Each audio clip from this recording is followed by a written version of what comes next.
Chairman, Honorable Mr. Speaker, and Honorable Members, I am happy to address the joint session of State Legislature and to accord to all of you a warm welcome in this session. I would like to take this opportunity to convey my best wishes to all the honorable members and their families for the new year. Since I addressed this house last year, certain developments have taken place. I would like to touch upon them briefly. It is a matter of great pride for all of us in the state that a senior political leader from our state was chosen to be the Prime Minister of India and has been heading the coalition government at the center. With the formation of new government at the center based on the common minimum program provision for a few critical social services like community health, primary education, etc., have received a very high and important attention. My government have fully endorsed this special emphasis and have been making adequate provision for all these sectors. The central government today is more conscious of the need for development, decentralization and devolution of resources to the states for designing and implementing more programs for socio-economic development. In this context, it is gratifying to note that a large number of centrally sponsored and central sector schemes are being transferred to states. My government is conscious of the development at the international and national levels involving competition and withdrawal of government from non-essential sectors.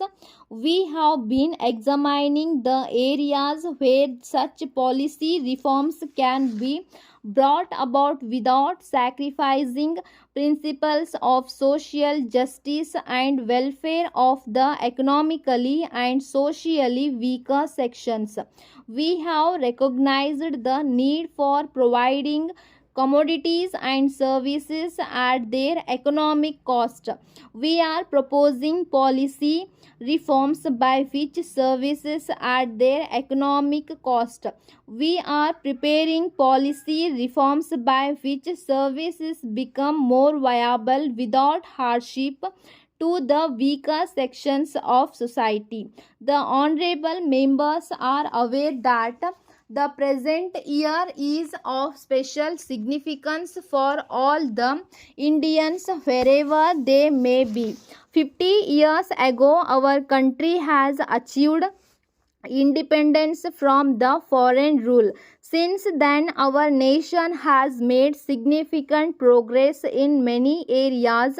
The ideals of a progressive and strong India, which inspired the freedom fighters and farmers of our constitution, must be received once again, and the feeling of excitement and rededication of our energies of nation building must be brought back.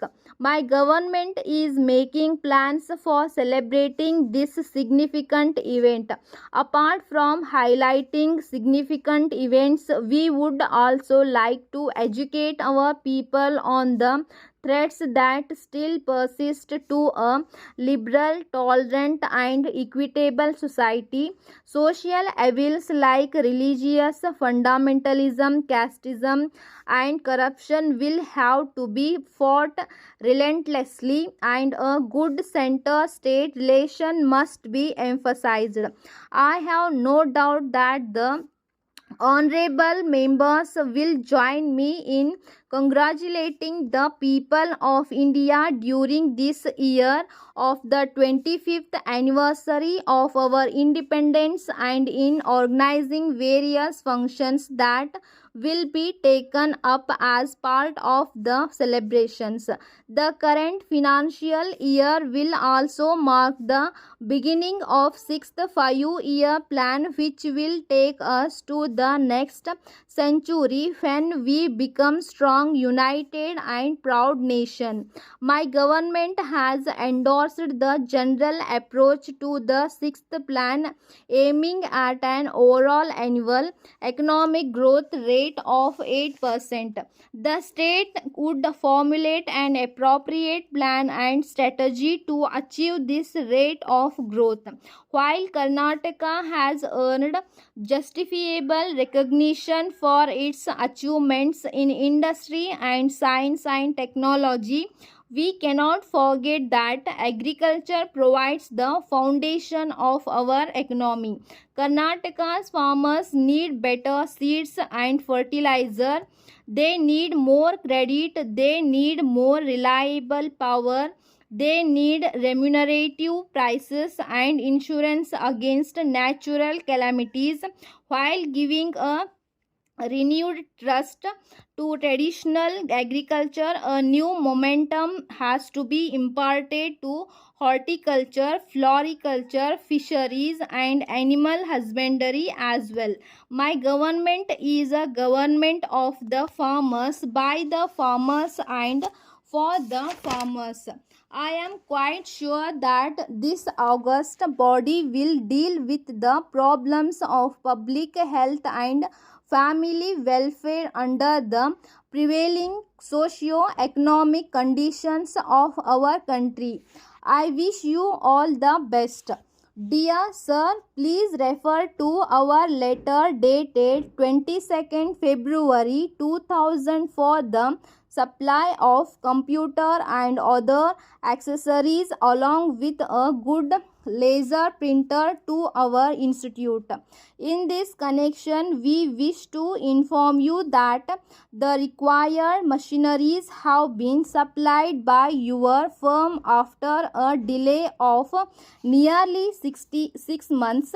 Here we would like to mention that at the time of the installation of the computer, your engineers have simply assembled the different parts of the computer and said this is in working condition. They have not taken any interest to show us what are the parts available inside the computer, what are the uses of the different parts of the computer and how to clean those parts, etc. Since the computer machine was a new one for us, we are not in a position to know all those things. But only after some days of the use of the computer, we were able to know about the different parts and its various uses.